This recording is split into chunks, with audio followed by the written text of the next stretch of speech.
সুপ্রিয়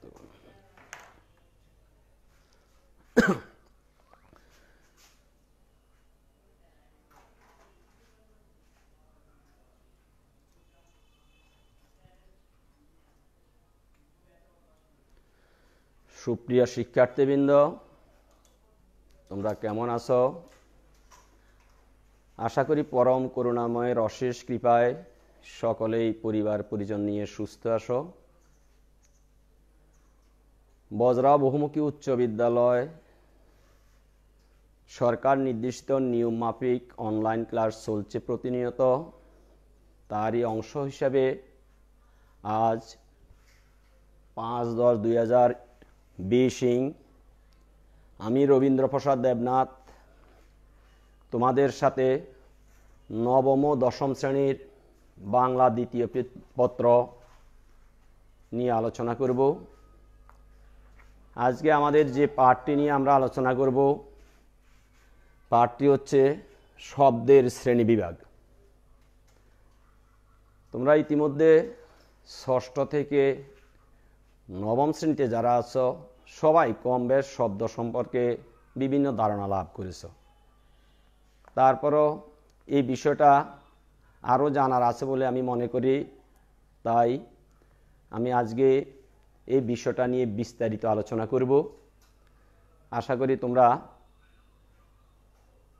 তোমাদের মোবাইল অ্যাপসে গিয়ে ফেসবুক পেজ অথবা ইউটিউব থেকে ডাউনলোড করে অথবা স্ক্রিনশট দিয়ে বিষয়টা দেখবে এবং মাধ্যমিক বাংলা ব্যাকরণ টেক্সট বুক যেটা আছে সেটাতে আমাদের শব্দের শ্রেণীবিভাগ তৃতীয় অধ্যায়ের একাদশ পরিচ্ছেদ যেটা আছে সেখানে আছে, সেখানটা তোমরা দেখে নিবে। আসো আমরা আলোচনা করি। প্রথমে দেখো, আমরা জানবো শব্দ কাকে বলে। শব্দ কি? তোমরা জানো শব্দের বিভিন্ন ধরনের সংজ্ঞা আছে, তবে ব্যাকরণভাবে শব্দের সংজ্ঞা হচ্ছে অর্থবোধক ধ্বনির মিলনকে শব্দ বলে। অর্থবোধক ধ্বনির মিলনকে শব্দ বলে। তাহলে ধ্বনি কি? ধ্বনি হচ্ছে বাকযন্ত্রের সাহায্যে উচ্চারিত আওয়াজ। কোনো ভাষার অন্য ভাষার একটি শব্দকে বিশ্লেষণ করলে যার যে মৌলিক বা ক্ষুদ্রতম একক পাওয়া যায় তা ধ্বনি। এরকম অনেকগুলি ধ্বনি মিলে যদি কোনো অর্থ প্রকাশ করে তাকে শব্দ বলে। যেমন ক যোগ ল যোগ ম। এখন এই ক উচ্চারণ করতে আমাদের একটা কি আছে? অ। আবার ল উচ্চারণ করতে আমাদের একটা অ আছে। ম উচ্চারণ করতে আমাদের একটা অ আছে। এইগুলো হচ্ছে ধ্বনি। এই অর্থবোধক অনেকগুলা ধ্বনি পাশাপাশি মিলিত হয়ে যখন একটি অর্থ প্রকাশ করে তখন তাকে শব্দ বলে। তাহলে শব্দের প্রাণ কি?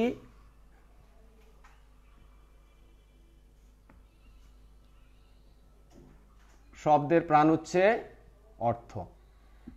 শব্দ হতে হলে অবশ্যই তার অর্থ থাকতে হবে, নচেত তুমি সারাদিন কতগুলো বর্ণ বসাই দেয়া, আমি নিজেই বড় বড় সাহিত্যিক পণ্ডিত হতে পারবে, যদি তা দ্বারা অর্থ সৃষ্টি না হয় তাহলে সেটা শব্দ বিবেচিত হবে না। আসো আমরা শব্দের শ্রেণীবিভাগ নিয়ে আজকে আলোচনা করব। বিভিন্ন দৃষ্টিতে শব্দের শ্রেণীবিভাগ। আমরা এমনি শব্দ জানি, অত অনেকে পড়ছি তৎসম শব্দ, অর্থতৎসম শব্দ, তদ্ভব শব্দ, দেশি শব্দ, বিদেশি শব্দ। কিন্তু এর বাইরেও আরো বিভিন্ন শব্দ আছে। আসো আমরা সেই জিনিসটা আগে দেখি। প্রথমে শব্দের শ্রেণীবিভাগ। বিভিন্ন দৃষ্টিতে শব্দকে বিভিন্ন শ্রেণীতে ভাগ করা হয়েছে।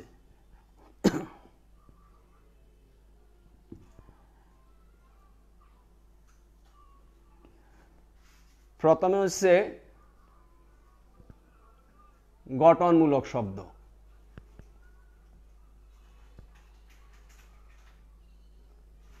এরপর হচ্ছে অর্থমূলক শব্দ।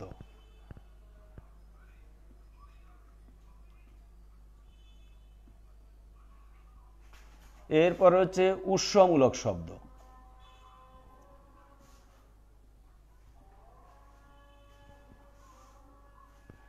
শব্দকে প্রধানত এই তিনটি শ্রেণীতে ভাগ করা হয়েছে। এখন আজকে আমরা বিশেষ করে উৎসমূলক শব্দের যে বিচারটা সেটা আমরা নবম দশম শ্রেণীর প্রথম অধ্যায়ে আমরা ভাষার চ্যাপ্টারে পেয়েছি।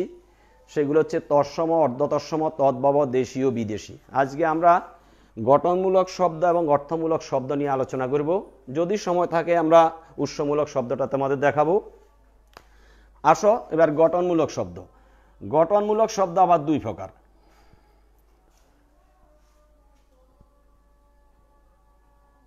মৌলিক শব্দ, সাধিত শব্দ।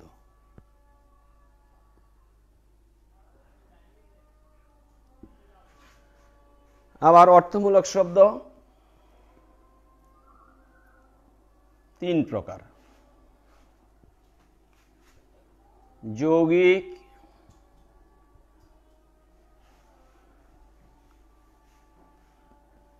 রূঢ়ি,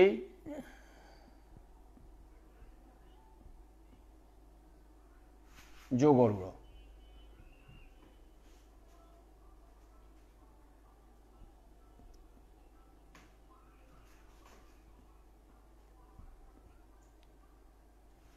উৎসমূলক শব্দ পাঁচ প্রকার: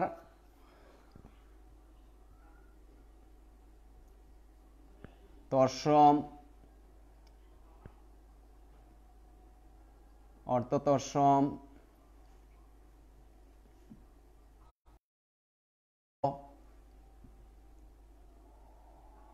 দেশি, বিদেশি।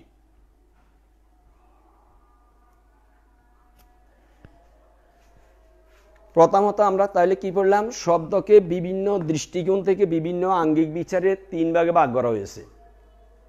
প্রথম হচ্ছে গঠনমূলক শব্দ, অর্থমূলক শব্দ, উৎসমূলক শব্দ। আবার প্রত্যেকটাকে এখানে গঠনমূলককে দুই ভাগ করা হয়েছে, মৌলিক শব্দ, সাধিত শব্দ। অর্থমূলকগুলোকে তিন ভাগ করা হয়েছে, যৌগিক শব্দ, রূঢ়ি শব্দ, যোগরূঢ় শব্দ। উৎসমূলক শব্দকে তিন ভাগ করা হয়েছে, তৎসম শব্দ, অর্ধতৎসম শব্দ, তদ্ভব, দেশি, বিদেশি।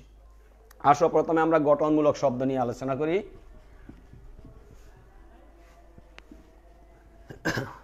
প্রথমে আছে আমার কাছে মৌলিক শব্দ। মৌলিক কথাটির শব্দের অর্থ হচ্ছে অবিভাজ্য। এটা তোমরা গণিতেও পেয়েছো, বিজ্ঞানেও পেয়েছো। মৌলিক ধাতু, মৌলিক সংখ্যা, এখানে হচ্ছে মৌলিক শব্দ, একই জিনিস। যে শব্দকে বা কোনো শব্দের যে অংশকে আর ক্ষুদ্রতম অংশে বিভাজন করা যায় না তাকে মৌলিক শব্দ বলে। আবার বলছি, যে শব্দকে বা কোনো শব্দের যে অংশকে আর ক্ষুদ্রতম অংশে বিভাজন করা যায় না তাকে মৌলিক শব্দ বলে।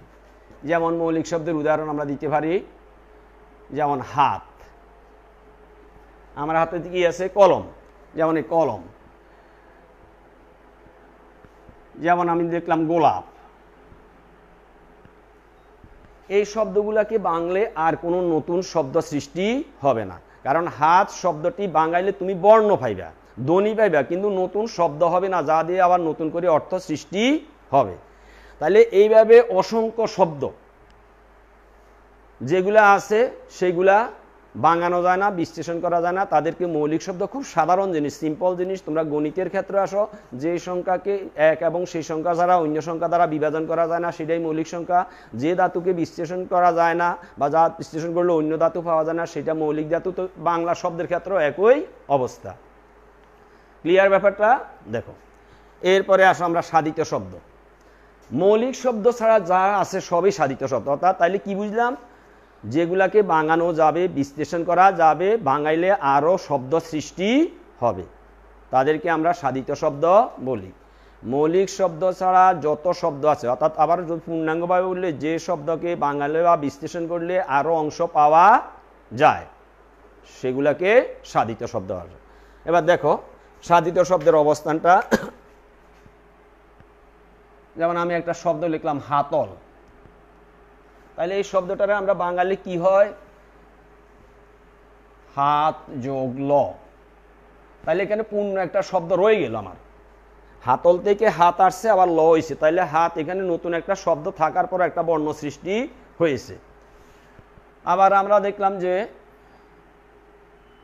প্রবাদ, প্রযোগ ভাত, প্রবাদ। আবার আমরা ধরো লিখলাম নদীমাতৃক। নদী মাতা যার। তাহলে এখানে তিনটা শব্দ আমি লিখলাম, তিনটা শব্দকে আমরা বাঙাইছি আর তার দুইটি করে অংশ পেয়েছি। তাইলে দেখলাম কি যেগুলাকে বাঙানো যায় সেগুলাই সাধিত শব্দ, আর যেগুলাকে বাঙানো যাবে না সেগুলা মৌলিক শব্দ। এখন এই সাধিত শব্দ গঠনের আবার প্রক্রিয়া আছে। সাধিত শব্দ গঠনের উপায়টা একটু খেয়াল করো। আমি বোর্ডে লিখেছি তোমাদের,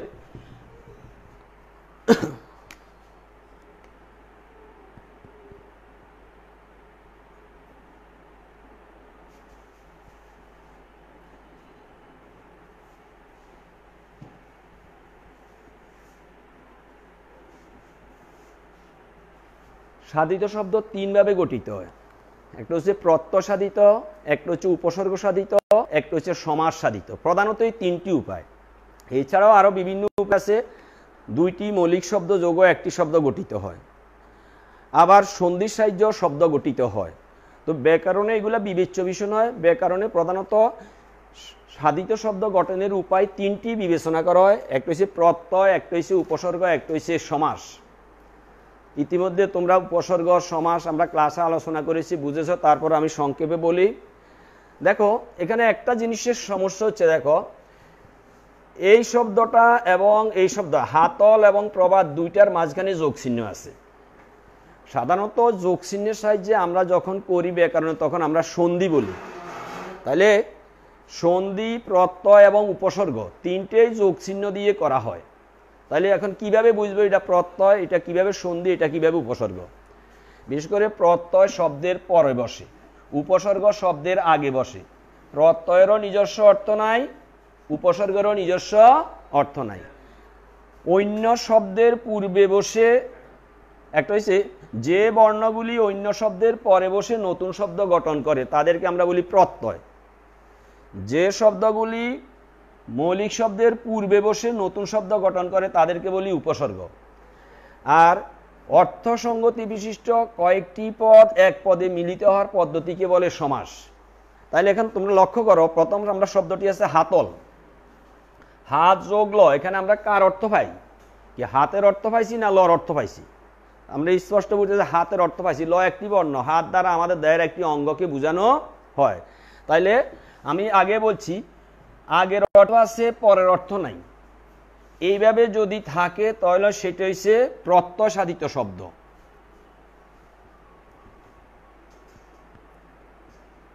এটা হচ্ছে প্রত্যয় সাধিত। কারণ তোমাদের সমস্যা হবে এই জায়গায় যোগ চিহ্নের কারণে। তাইলে আগে অর্থ আছে, পরের অর্থ নাই, এইভাবে যদি কোনো শব্দ গঠিত হয় তখন সেটা হচ্ছে প্রত্যয় সাধিত শব্দ। পরেরটা প্র যোগ বাদ। প্র দ্বারা কোনো পূর্ণ অর্থ প্রকাশ করে না, কিন্তু বাদ যা খেয়ে আমরা জীবন ধারণ করি, কিন্তু বাতের আগে যখন প্র লাগাইছি তখন আবার নতুন একটা শব্দ গঠিত হয়েছে।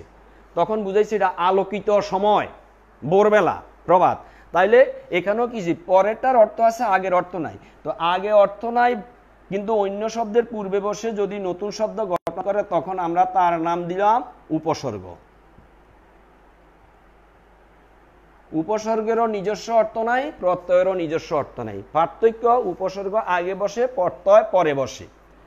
এরপরে পরেরটা দেখতে পাচ্ছ, এটা অনেকটা তোমাদের কাছে এক কথায় প্রকাশের মতো। অর্থের মিল বিশিষ্ট, অর্থ সঙ্গতি বিশিষ্ট একাধিক পদ এক পদে মিলিত হওয়ার পদ্ধতিকে সমাস বলে। সমাস দ্বারা বাক্যকে সংক্ষেপণ করে এক শব্দে প্রকাশ করা হয়, তাই বলা হয় সমাস শব্দের অর্থ সংক্ষেপণ বা মিলন। তাইলে এটা হচ্ছে সমাস সাধিত। তাইলে আমরা পেলাম আজকে উৎসমূলক শব্দের বিচারটা শেষ করলাম। আবার শেষ করছি আমি প্রথমে যে উৎসমূলকভাবে শব্দ প্রধানত দুই ধরনের, মৌলিক শব্দ, সাধিত শব্দ। যাদেরকে বাঙানো যায় না সেটা মৌলিক, যাদেরকে বাঙাইলে আরও শব্দ সৃষ্টি হয় সেটা সাধিত। সাধিত শব্দ গঠনের প্রধান উপায় হচ্ছে তিনটি: প্রত্যয় সাধিত, উপসর্গ সাধিত, সমাস সাধিত। আসো আমরা মূল বিষয়, যেটা আমাদের আলোচনার বিষয়, জটিল বিষয়টা এখন গঠনমূলক শব্দ। গঠনমূলক শব্দ আমরা কি বলছি? গঠনমূলক শব্দ আমরা তিন প্রকার। প্রথমে বলছি, প্রথমে আসো যৌগিক। একটু ভালো করে বুঝতে হবে এখানে ব্যাপারটা। যৌগিক শব্দ, যৌগিক শব্দের সংজ্ঞা আছে এগুলা হচ্ছে অর্থমূলক শব্দ এবং এগুলা সবগুলাই সাধিত শব্দের অন্তর্ভুক্ত।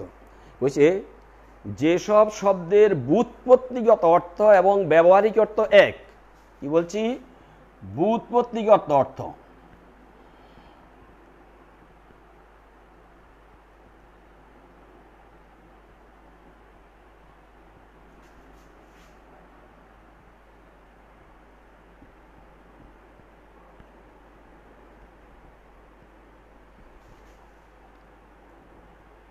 ব্যুৎপত্তিগত অর্থ, ব্যবহারিক অর্থ। এখন ব্যুৎপত্তিগত অর্থ কি?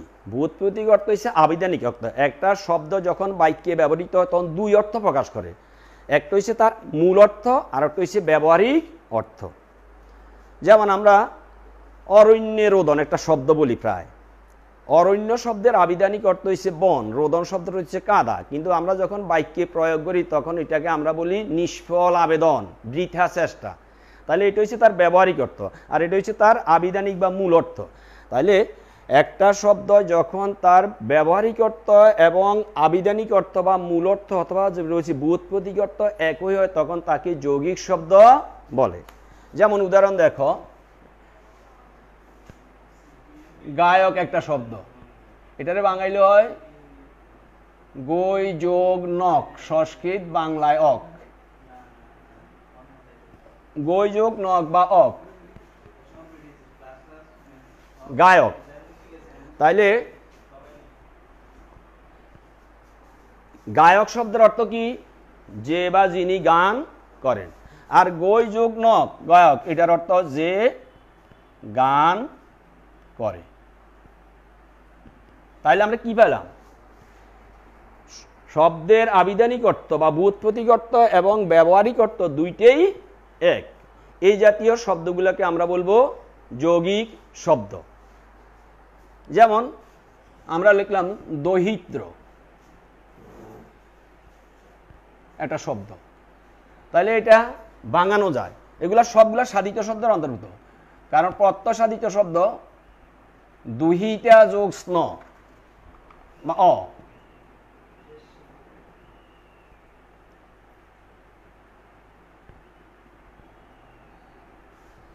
তাই দুহিতা শব্দের অর্থ হচ্ছে কি?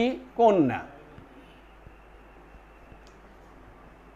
দুইটা শব্দ হচ্ছে কন্যা, তাহলে এই শব্দ হচ্ছে কন্যার পুত্র।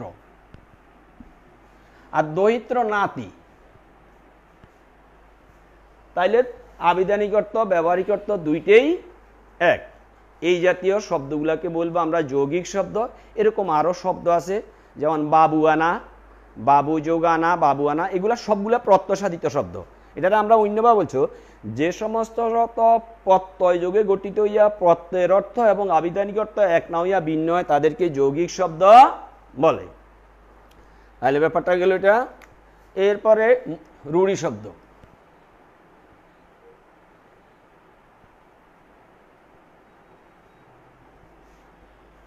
বুঝছে সংজ্ঞা হচ্ছে প্রত্যয় এবং উপসর্গ যোগে। একটু আগে আমি প্রত্যয় এবং উপসর্গ দেখাইছি তোমাদের সাধিত শব্দে। প্রত্যয় এবং উপসর্গ যোগে গঠিত শব্দ যদি তাদের প্রত্যয় এবং উপসর্গের অর্থের অনুগামী না হইয়া অন্য একটি বিশিষ্ট অর্থ প্রকাশ করে।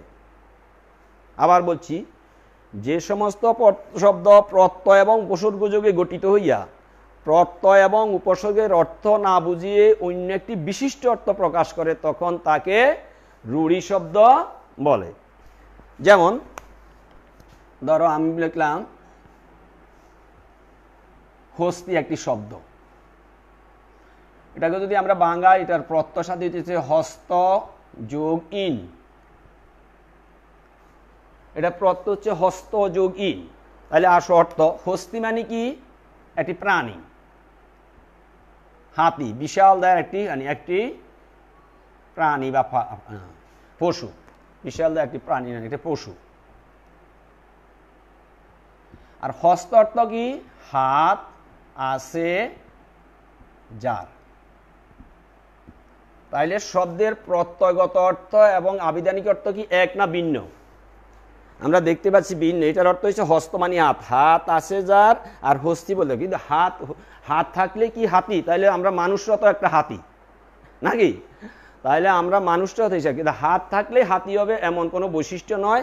হস্তি বলতে একটি পশু বোঝা, আর এটা যখন প্রত্যগত হচ্ছে হস্তযোগীন হাত আছে যার, তাইলে আমরা কি বলছি, যে সমস্ত শব্দ তাদের প্রত্যগত অর্থ এবং আবিধানিক অর্থ এক না হইয়া ভিন্ন, দুটোটা যদি এক হয় তাহলে যৌগিক, আর এক না হইয়া ভিন্ন হইলে সেটা রূঢ়ি। হাতি বলতে এখানে আমরা সুপরিচিত একটি পশুকে বুঝে থাকি। আসো আরেকটা আমরা ইয়া করি, প্রবীণ, প্রযোগবিন, এটা কি সাধিত? এটা হচ্ছে উপসর্গ সাধিত। কারণ তুমি কাউকে যদি বলো, সে এটা কিছুই বুঝবে না, প্রশ্ন করলে না, খাইতে বললে না, যাইতে বললে সে বুঝবে না, তাহলে দ্বারা কোনো অর্থ। কিন্তু বিন শব্দের অর্থ হচ্ছে বাঁশি, সাপের বাঁশিকে। প্রবীণ বলতে কি আমরা যারা সাপের বাঁশি বাজায় তাদেরকে বুঝি না। প্রবীণ বলতে আমরা বৃদ্ধ বয়স্ক লোকদের বুঝি, অভিজ্ঞ ব্যক্তি, জ্ঞানী ব্যক্তি, তিনি আমাদের গ্রামের প্রবীণ ব্যক্তি, অভিজ্ঞ। কিন্তু এই কথাটির অর্থ হচ্ছে মানে প্রকৃষ্ট, প্রকৃষ্ট রূপে যে বীণ বাজাতে পারে। তাইলে প্রবীণ হইলে যে বীণ বাজাইতে পারবে এমন কোনো কথা নাই। প্রবীণ ব্যক্তি হলে বীণ বাজাবে এমন কোনো কথা নাই। প্রবীণ মানে বৃদ্ধ অভিজ্ঞ, কিন্তু এটার প্রত্যাশাদিত হয়ে গেল আমাদের কি, প্রকৃষ্ট রূপে যিনি বীণে বাজাতেছে।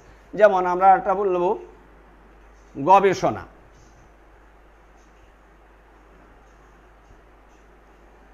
গবেষণা বাঙালি কি হবে, গোযোগ এষণা, এটাও প্রত্যাশাদিত শব্দ, গোযোগ এষণা, গবেষণা। তাহলে গবেষণা বলতে আমরা কি বুঝি, পরীক্ষা নিরীক্ষা পর্যালোচনার মাধ্যমে একটা নতুন তত্ত্ব আবিষ্কার করাকে গবেষণা বলে, যেটা বিজ্ঞানীরা বেশি করে থাকে। অথবা সাহিত্যের ক্ষেত্রে গবেষণা হয়, ধান নিয়ে গবেষণা হয়, পশু পাখি নিয়ে গবেষণা হয়।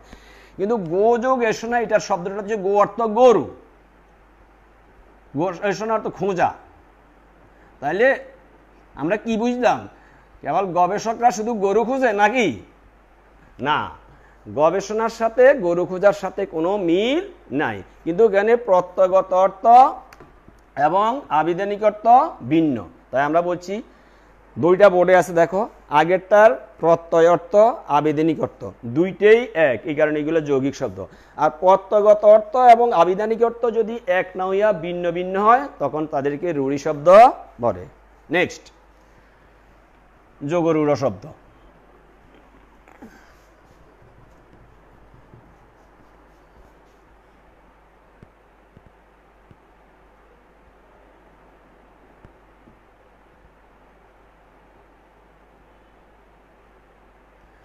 এটা সংজ্ঞাটা একটু বড়, দেখো কইছে,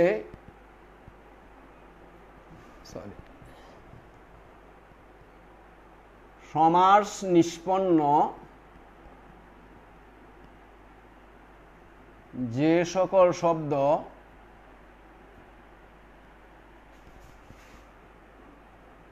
তাদের সমস্যমান পদের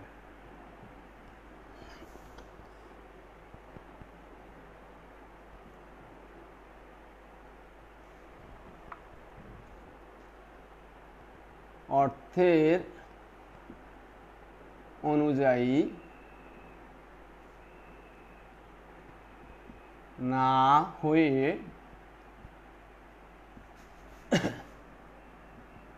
বিশিষ্ট অর্থ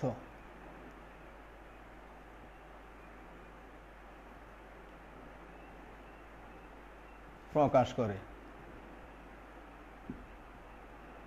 তাকে যোগরূঢ় শব্দ বলে।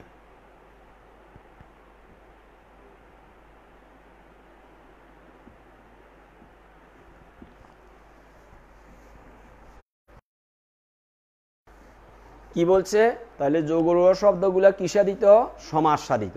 আমরা একটু আগে প্রথমে সাধিত শব্দ গঠনের উপায় তিনটি দেখাইছি, প্রত্যয় সাধিত, উপসর্গ সাধিত, সমাস সাধিত।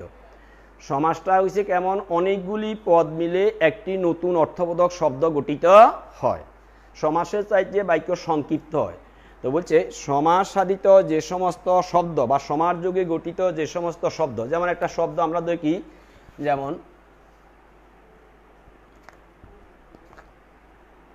জল ধারণ করে যে, এটাকে যদি আমরা সমাসযোগে গঠিত এটাকে একটা শব্দে পরিণত করলে আমাদের তাইলে কি হবে? জলধি।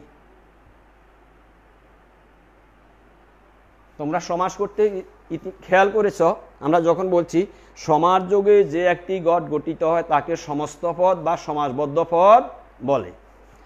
আর সমাসবদ্ধ পদে বাঙাইলে যে অংশ পাওয়া যায় তাকে সমাস বাক্য বলে, এবং তার অন্তর্গত যে পদ আছে তাদেরকে সমস্যমান পদ বলে। এখন বলছে সমাস নিষ্পন্ন যে সকল শব্দ, এটা হচ্ছে সমাস নিষ্পন্ন শব্দ।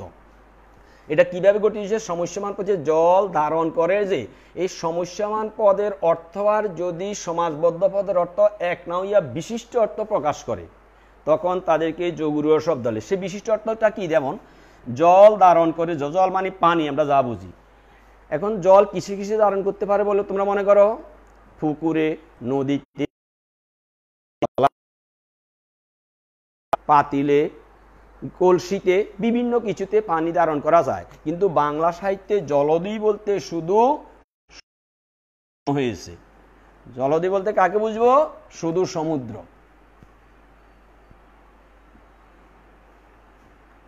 শুধু সমুদ্রকে জলধি বলা হয়। তাইলে কইছে সমাস নিষ্পন্ন যে সকল শব্দ সমস্যমান পদের অর্থের অনুগামী বা অনুযায়ী না হইয়া অন্য একটি বিশিষ্ট অর্থ প্রকাশ করে, তাইলে জলধি যোগরূঢ় কি অর্থে ব্যবহৃত হইল? সমুদ্র অর্থে ব্যবহৃত হইল। পঙ্কজ, পঙ্কে জন্মে যাহা, এটা উপপদ তৎপুরুষ। পঙ্কে জন্মে যাহা, এটা উপপদ তৎপুরুষ। তো এটা হচ্ছে কি? পঙ্কজ। তো আসো এখন পঙ্কে, পঙ্কে শব্দটা তো হচ্ছে কাদা, কাদা মাটি যেটাকে আমরা বলি। কাদায় যাহা জন্মে, পঙ্কে জন্মে যাহা মানে কাদায় যাহা জন্মে, তাকে পঙ্কজ বলা হয়েছে। কিন্তু দেখো এখানে কাদায় অনেক কিছু জন্মিতে পারে, শালুক, শৈবাল, গুল্ম, তৃণ, অনেক কিছু কাদায় জন্মিতে পারে। কিন্তু বাংলা সাহিত্যে পঙ্কজ বলতে আমরা বুঝি শুধু পদ্মফুল। তাইলে কাদায় সবকিছু জন্মানো জিনিসকেই কিন্তু পঙ্কজ বলা হয় না, শুধু পঙ্কজ বলতে বাংলা সাহিত্যে পদ্মফুলকে বোঝানো হয়। এভাবে আমাদের আরো অনেকগুলো উদাহরণ আছে বইতে, যেমন রাজপুত।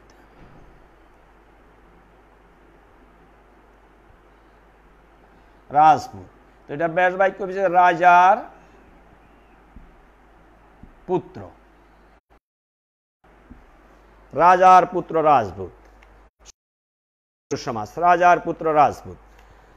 তো এখন রাজার ছেলে হচ্ছে রাজপুত, কিন্তু রাজপুত বলতে ভারতবর্ষের একটি প্রাচীন জাতি বিশেষকে বোঝানো হয়েছে।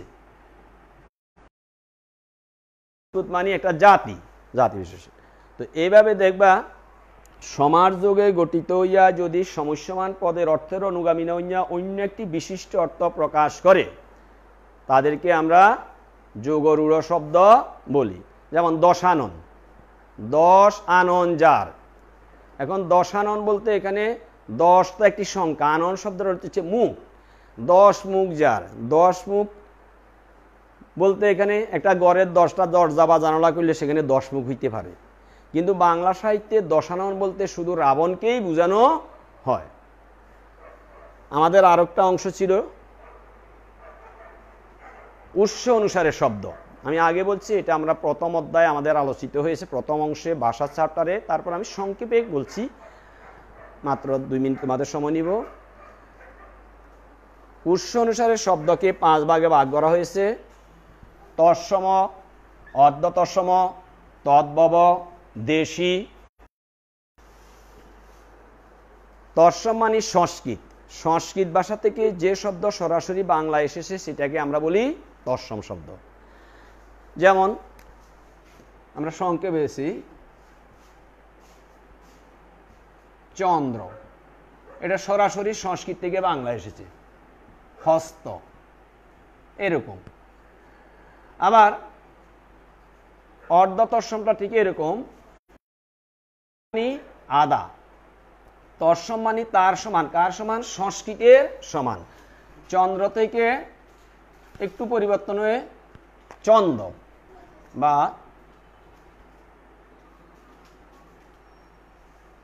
জ্যোৎস্না, এটা তৎসম শব্দ, এটা একটু পরিবর্তন হয়ে কি হয়েছে? জ্যোৎস্না।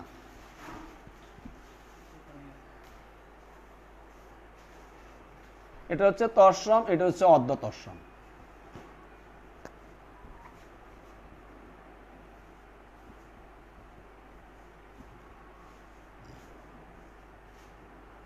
জ্যোৎস্না থেকে জ্যোৎস্না, যেমন গৃহিণী,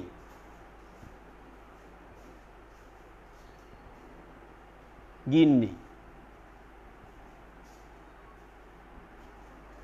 তদ্ভব, সংস্কৃত থেকে প্রাকৃতের মধ্যে দিয়ে আধুনিক বাংলা এসেছে। প্রথমটা হচ্ছে সংস্কৃত, এর মধ্যে এটা রূপান্তর হয়েছে প্রাকৃত, এখন হয়ে গেছে তদ্ভব বা খাঁটি বাংলা।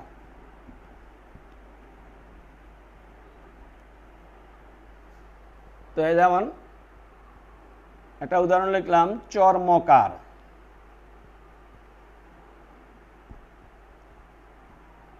চম আর চামার। হস্ত, হত্ত, হাত। এই এরপরে দেশি হচ্ছে প্রাচীন বাংলার আদিম অধিবাসীদের ভাষাগুলা দেশি, আর আর বিশ্বের বিভিন্ন দেশ থেকে আরবি, পার্সি, ইংরেজি বিভিন্ন ভাষা থেকে যে শব্দগুলো এসেছে সেগুলো হচ্ছে বিদেশি শব্দ। বাংলা ভাষায় এখন পর্যন্ত ব্যবহৃত শব্দের মধ্যে 44 ভাগ তৎসম শব্দ, আর বাকি 56 ভাগ হয়েছে আমাদের অর্ধ তৎসম, তদ্ভব, দেশি, বিদেশি সব মিলিয়ে এইভাবে ব্যবহৃত হচ্ছে।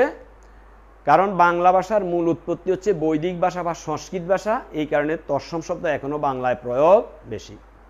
যাও, যে পাঠটি দিলাম তোমাদের বইতে তৃতীয় অধ্যায়ের শেষ পাঠ, একদম একাদশ পাঠ, যেটা একাদশ পরিচ্ছেদ আছে, সেখানে তোমরা শব্দের শ্রেণীবিভাগ চ্যাপ্টারটা দেখলে আরও বুঝতে পারবে, পাশাপাশি আমারটা সহযোগিতা নিবে। সবাই ভালো থাকো, ক্লাসগুলো সুন্দরভাবে অনুশীলন করবে, তাহলে পরীক্ষা ভালো করতে পারবে। সবাইকে ধন্যবাদ। খুদা হাফেজ।